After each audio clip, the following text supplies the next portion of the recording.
Buenas tardes, señores estudiantes, bienvenidos a una nueva clase virtual sobre la asignatura Arquitectura de Computadores.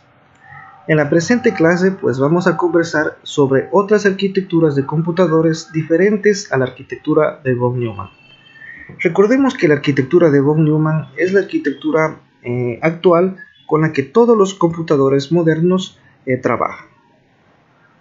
Bien, entonces para empezar vamos a ver la arquitectura de Harvard.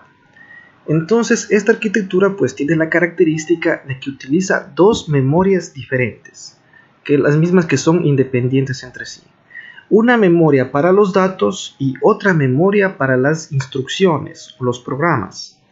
¿Sí? Recordemos que la memoria de von Neumann la arquitectura de von Neumann utiliza una sola memoria, tanto para datos e instrucciones.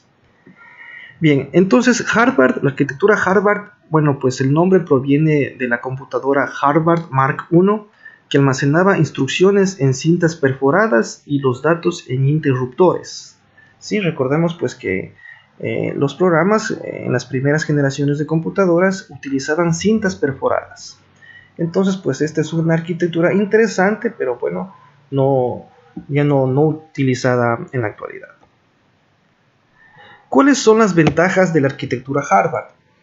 Entonces las instrucciones y los datos tienen tamaños de palabra distintos, ¿sí? Es decir, pues la capacidad de recuperar datos en un ciclo de reloj es diferente, puede ser diferente a la capacidad de recuperar los programas o instrucciones.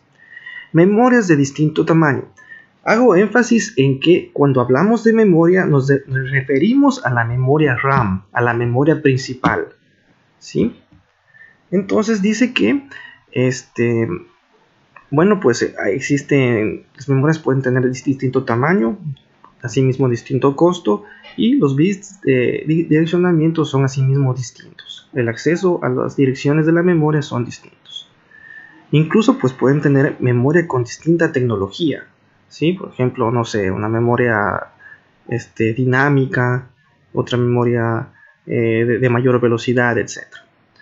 Disminuye el cuello de botella en el acceso a memoria, ¿sí? Porque pues ya disminuye la cantidad de datos a ser enviados y recibidos. Y tiene controladores embebidos, RAM para los datos y ROM para las instrucciones. Entonces pues recordemos que una memoria RAM entonces es volátil, ¿sí? Es volátil, y una memoria ROM en cambio pues se le escribe una sola vez y puede ser leída muchas veces, no se borra esa información. ¿Cuáles son las ventajas de la arquitectura de von Neumann? Dice que tiene un uso más eficiente de la memoria. La jerarquía de memoria pues no tiene que estar dividida en dos. Es más simple arquitectónicamente, un solo tipo de instrucciones para acceder a la memoria, un bus de datos y de direcciones, tanto para datos y para los programas, ¿sí? También tiene más flexibilidad, pues esto es útil para tener el sistema operativo, paginación a disco, ¿sí? Cuando ya la memoria está llena, se puede auxiliar en el disco duro para grabar la información de la memoria que no se está utilizando en este momento. Código automodificable, y la CPU con menos operaciones y más flexible, ¿sí? Entonces la CPU tiene menos operaciones especializadas y tiene más operaciones sencillas, por lo tanto pues es más flexible.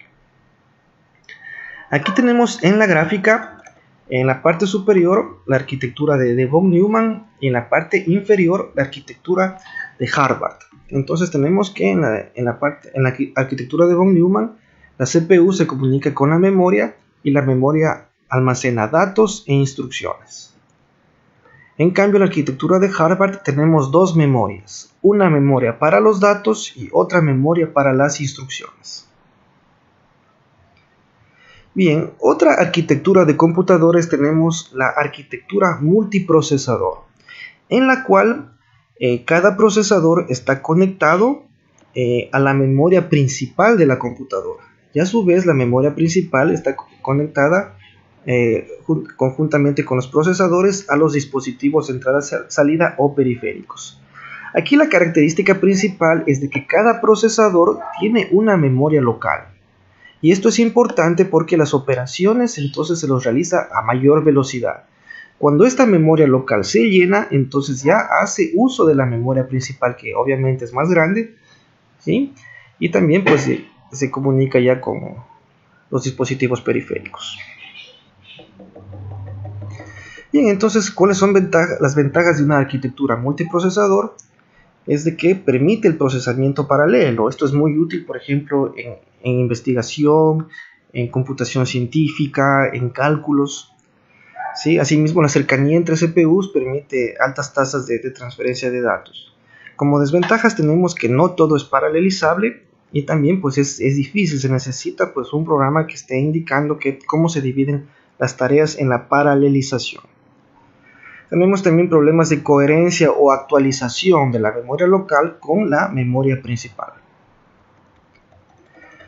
Otra arquitectura, tenemos los sistemas distribuidos, ¿sí? Entonces pues tenemos varias computadoras que están conectadas por una red.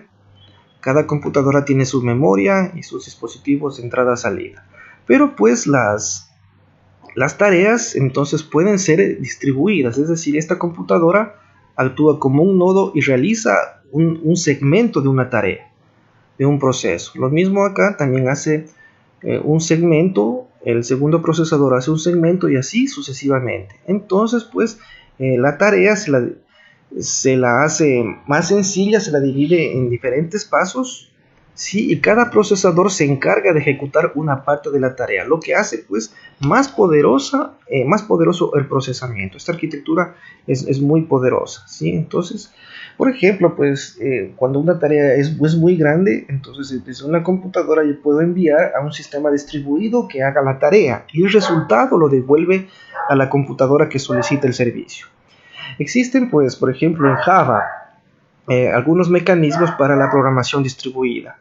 También las llamadas de mensajes, procedimientos remotos, ¿sí? Son ejemplos de programación en sistemas distribuidos. Dice cada nodo, cada computadora pues funciona como un computador independiente.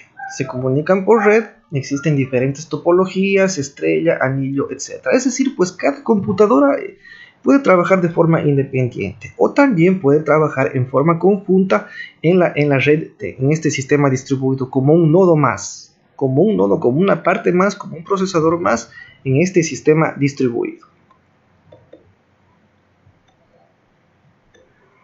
Ventajas, tenemos que permite procesamiento paralelo, es fácil incorporar y quitar nodos del sistema, asimismo si falla uno, pues no hay ningún problema, la red sigue funcionando, el sistema sigue funcionando.